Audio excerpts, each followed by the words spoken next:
I'm not saying we deserve to get anything out of that game. I'm really not. We didn't. We didn't deserve to get anything. The better team won. On the day, overall, the better team won. Could have been 4. Could have been 5. It was only 2. But we had our chances. We had our chances, and you have got to take them chances. Liverpool 2, Man United 0. This is your match review.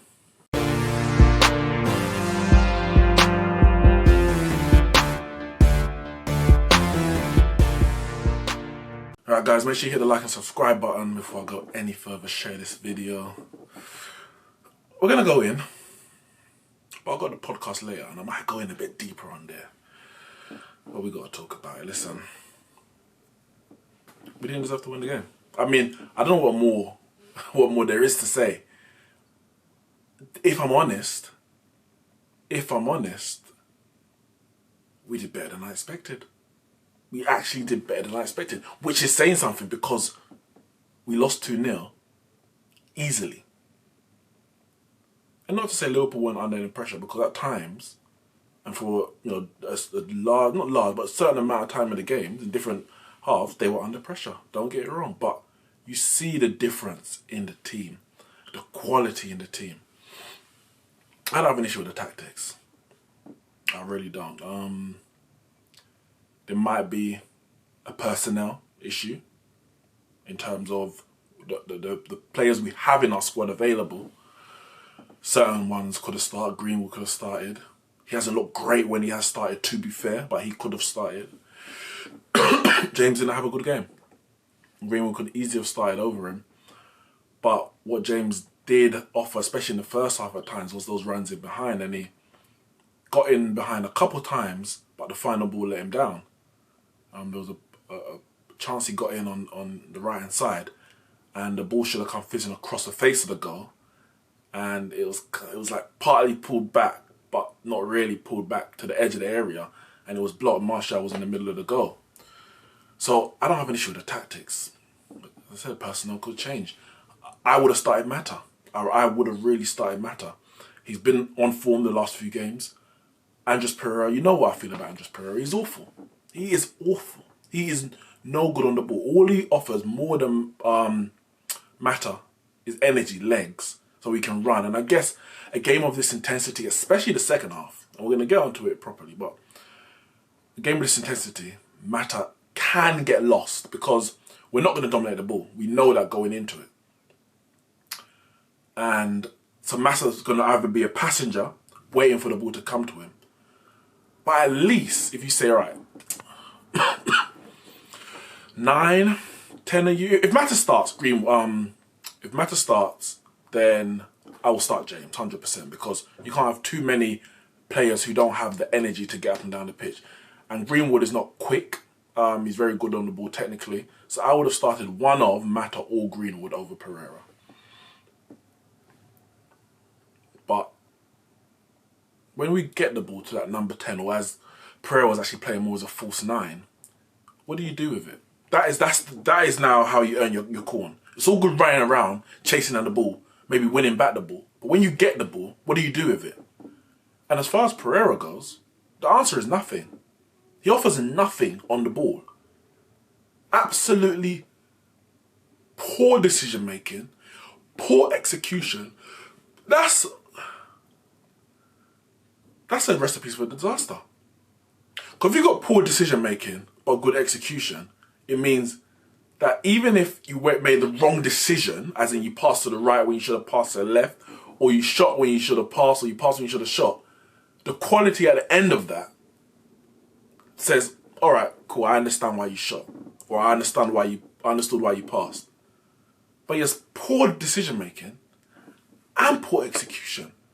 So even when he does make the right decision, it still doesn't come off. I don't know what he already offers other than running around. And we need more than that.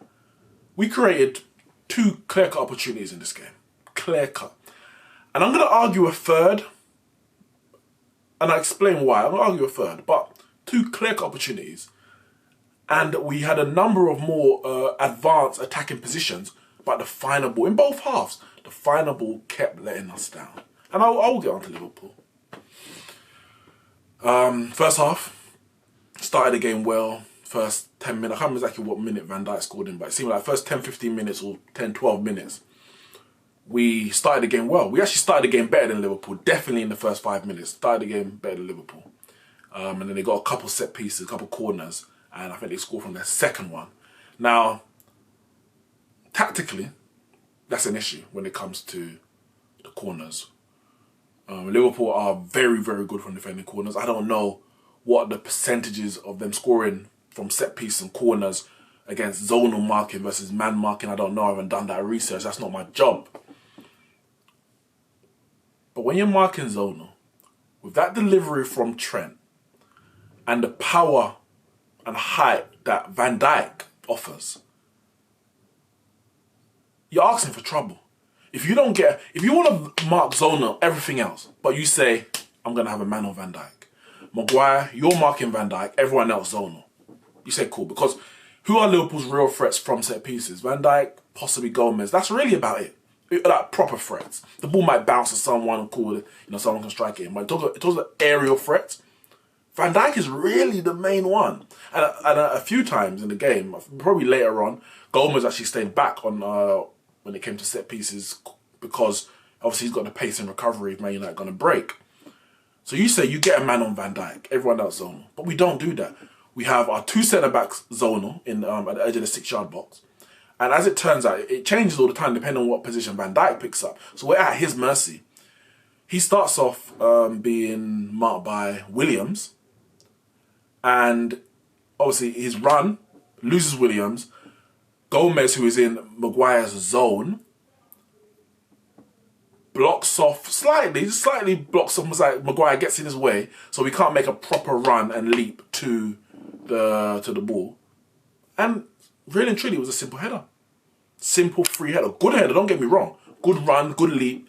But it was really unchallenged. No one really got up with him because when you're running onto the ball, when you're attacking the ball, unless someone is running onto it to defend it, you're always going to have that advantage.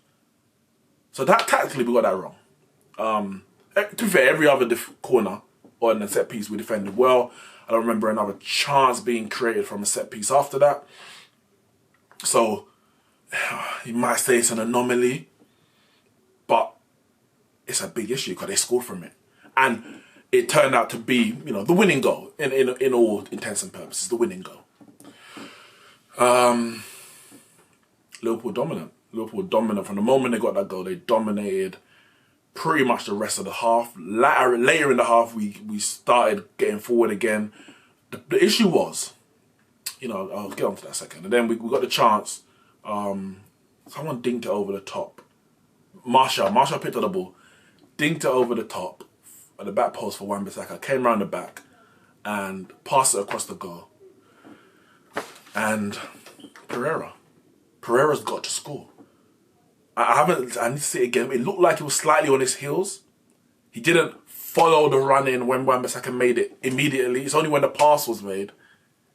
Then he kind of, with some urgency, got onto it. And the ball was just ahead of him. But you got to score. Those chances, you have got to score. Because you know you're not going to get a lot of them. You know Liverpool are going to create more chances than you. So the ones you get, you have to take. And we didn't do that. We go into the half-time, 1-0 down.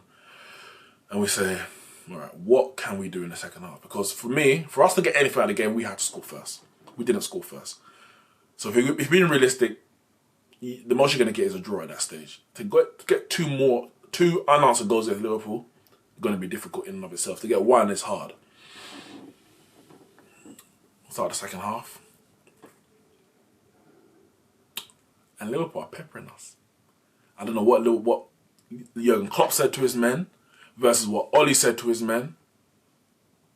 But they could have said the same thing to each other. And we still wouldn't have laid the glove on Liverpool. They were all over us in that second half. The first, maybe 20 minutes? 15, 20 minutes of the second half? They were, listen, we were hanging on. We were hanging on. Salah should have scored. Ball across from the left from Robertson. Salah should tap that in, doesn't. Actually, at the end of the first half, Mane should have scored. I forgot about that. Went through, and Mane should have scored. David De Gea, very good save to be fair with his legs. But if my striker's in that position, with kind of both sides of the goal to aim for, on the left foot you probably can curl it round further away from the keeper's legs. He just blasted it, put his foot through it. David De Gea saved it. I'm going to come back to the VAR, by the way. And yeah, second half starts, Liverpool all over us. Salah should have scored. There could have been some other chances. Henderson had a shot, which in the end turns out it was actually a brilliant save by David De Gea. Brilliant save. Tips it onto the post. When I first saw it, I thought it was going in. And then I thought it just crashed off the post. But in the end, it was actually a brilliant save from David De Gea. But they were all over us. It looked like it was just a matter of time before they got the second. I mean, in the end, that's what it was. But at that moment, it was like, they might score the second, and the game's going to be over. And they're going to win it at a canter with about 30, 35 minutes to go. That wasn't the case. They didn't get the goal. We weathered the storm, luckily, and we grew into the game. The midfield finally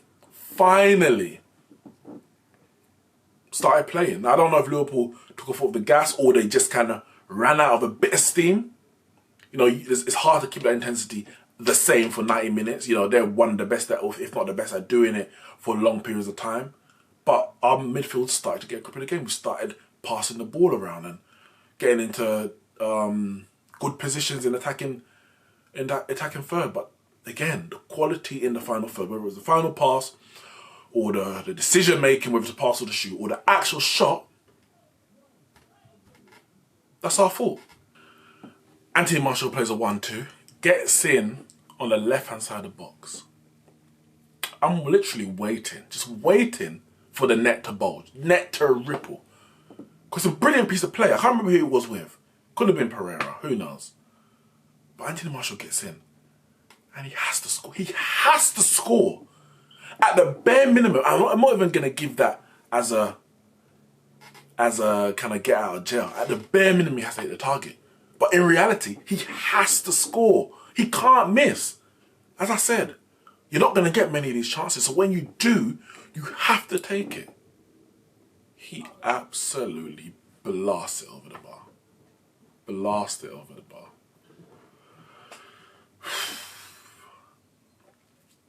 And kind of when you see that, you're like,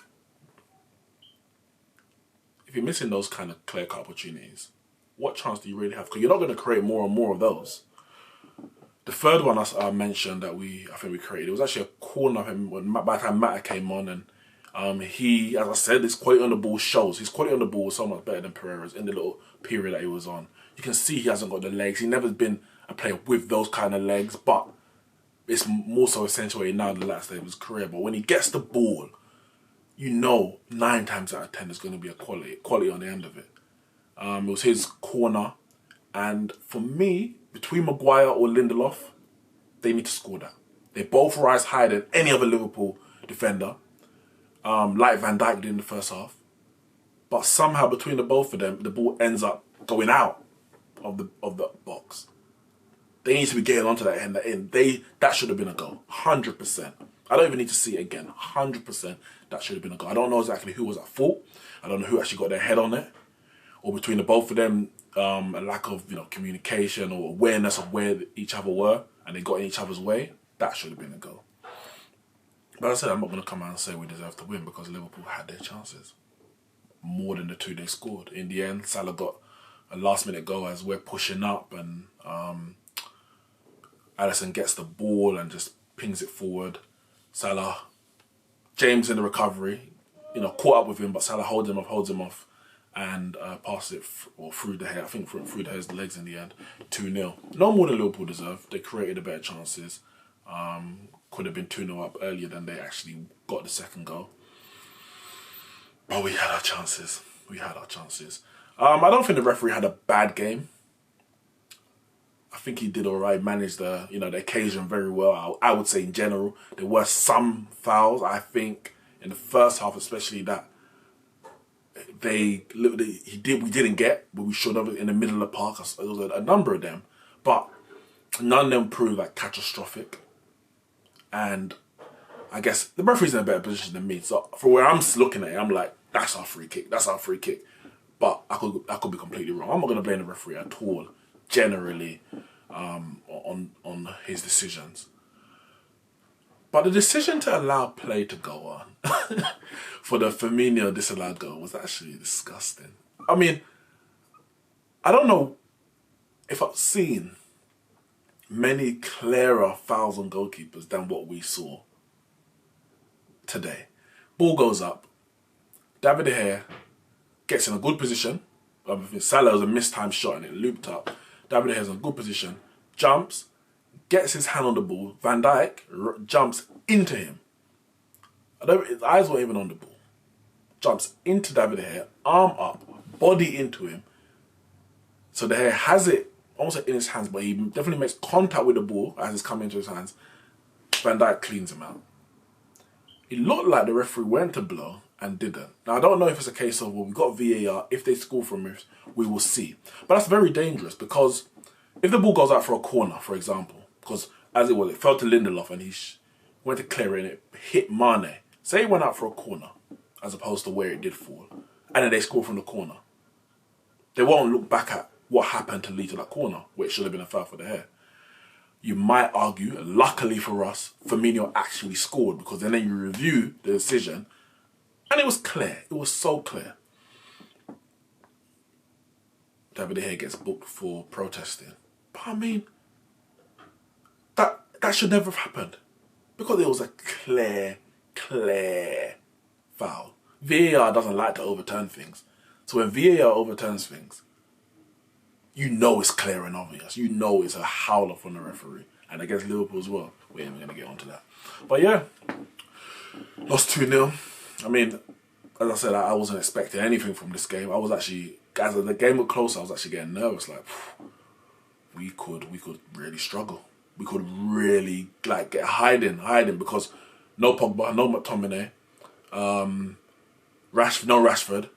Now we're hearing Rashford's out to could be out 2 to 3 months with a double stress factor. I'll probably do another video on that. I'll speak about it in the podcast. Yeah, man. Liverpool. I mean, the title's done. I said it from October, so I'm not even... Like, it is what it is. I've accepted that. You need to accept it if you haven't. The title's been done.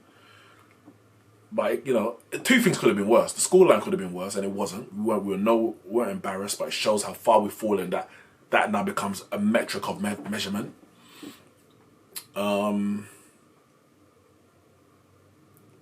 And because of the results of the weekend from the top 4, I know Wolves got a win, but I don't think they're necessarily going to get in the top 4. Chelsea lost. Spurs drew. Arsenal drew. Really and truly, this weekend, I mean, other than us getting a win ourselves, we couldn't really ask for more. 5 points off top 4. The issue is now, when are we going to get these players back? And are we going to get any players in? With Rashford out, Erling Haaland, who we wanted, and whatever reason we couldn't negotiate that deal, he bangs a hat-trick against Augsburg yesterday. Now we're down on forwards. We got about 12 days to sign 2 players. Realistically, we need 2 players. We need a midfielder, Bruno Fernandes, and we need a forward. We needed one already, but now we really need one. Greenwood, I guess, is going to come in for some more games, but we're really thin to the bone on numbers and thin to the bone on quality, and that was evident out there today. Guys, make sure you hit the like and subscribe button. I'll see you soon.